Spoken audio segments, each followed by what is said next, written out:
कारण ये कि जितनी चीज़ें पर्दे से आती हैं, पार्श्व गायक गाते हैं और फिल्मों से आती हैं। दोनों गीत आप देखेंगे फिल्मों से है, बेसिक नहीं है। तो जो स्क्रीन से चीज़ें आती हैं ना, वो रेडियो में बजती हैं, सब जगह पॉपुलर हो जाती हैं। हम लोग बेसिक कैसेट में लगते हैं, मतलब बेसिक कैसेट मतलब कि नॉन फिल्मी रहते हैं, तो उनको पॉपुलर होने में समय लगता है। हरिओम शरण जी ने भी मेरे 16 भजन गाए हैं, जबकि हरिओम शरण जी ने किसी का भजन नहीं गाया, या तो स्वयं लिखा गाया या तो इस दास नारायण का गाया है। ठीक है, पर अब धीरे धीरे लोकप्रियता को प्राप्त कर रहे हैं। अब लोकप्रियता ऐसी हो गई कि कोई भी प्रातःकाल जो FM वगैरह होता है, ऑल इंडिया रेडियो है, सब में मेरे भजन नित्य दो चार जो सुनाई पड़ जाते हैं। तो धीरे धीरे तक लोग तक पहुँच रही है, मतलब जो पद पहुँच रहे हैं, क्योंकि मेरे पद में शिक्षा भी है, ज्ञान भी है, सामाजिक उत्थान भी है, चरित्र निर्माण भी है, राष्ट्र प्रेम भी है, और सब के सब मिला करके भक्ति है। तो भक्ति के स्वरूप को मैंने सब माना, परमार्थ, विनयशीलता,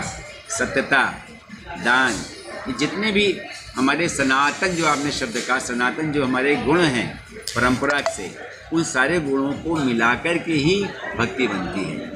कोई व्यक्ति भक्ति करे, से भगवान के सामने हाथ जोड़ के प्रसाद चढ़ाए और दान पुण्य कर दे या मंदिर को दान दे दे, वो भक्ति नहीं कहलाती। ठीक है, उनके मन में भाव है, उन्होंने सहयोग किया।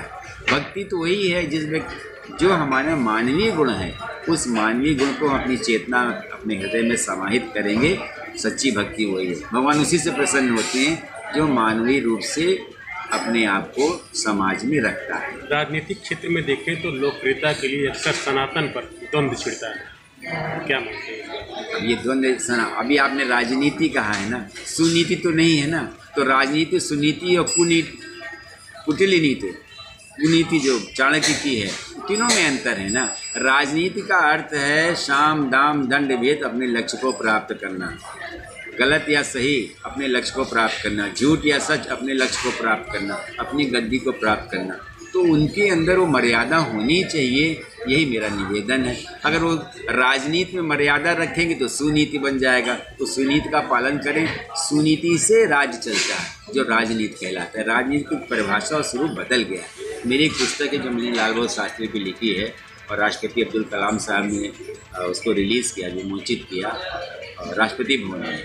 उसमें हम डॉक्टर साहब ने, अब्दुल कलाम साहब ने इसी पे हमसे चर्चा की, क्योंकि उसमें विस्तार से लिखा है कि सुनीति और राजनीति और कुनीति क्या होती है, तीनों का अंतर क्या होता है। तो सुनीति नहीं संभव है। सुनीति के पद पर चल करके कोई जो है राजा नहीं बन सकता, बादशाह नहीं बन सकता, उसको कुछ न कुछ जो है ऊपर नीचे करना ही पड़ता है।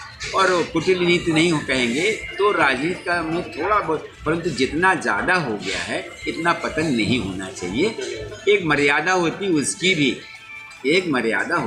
भी, उतना तक रखें, और कुछ कहते हैं तो मर्यादित ढंग से रखें, जिससे अब अगर स्तर गिरता ही चला जाएगा तो हम सिर्फ निवेदन कर सकते हैं, संत निवेदन कर सकते हैं, भाई इस मर्यादा को बना के रखो। पर वो कलयुग का प्रभाव है हमारे निवेदन करने में, संतों के निवेदन में। जब गंगा जी हमारी इतनी दूषित हो चुकी हैं, एक समय हम गंगा नहाते थे, निर्मल जल था, आज मैं गंगा जल का आचमन लेने के लिए जब जाता हूँ तो आचमन नहीं ले पाता हूँ, सर पे छिड़क करके चला आता हूँ। आपने गंगा, मैं इस समय 78 साल का हो रहा हूँ, 78 ईयर्स का, 2 अक्टूबर 1946 का मेरा जन्म, 78 का हो रहा हूँ, और गंगा स्नान में 4 साल से कर रहा हूँ। तो आप समझिए 16 साल तक जब ये गंगा स्नान का नियम था, जब तक मैं प्रयाग में था, 24 साल तक नियम था, नित्य जाता था गंगा पिताजी के साथ, उस समय की धारा।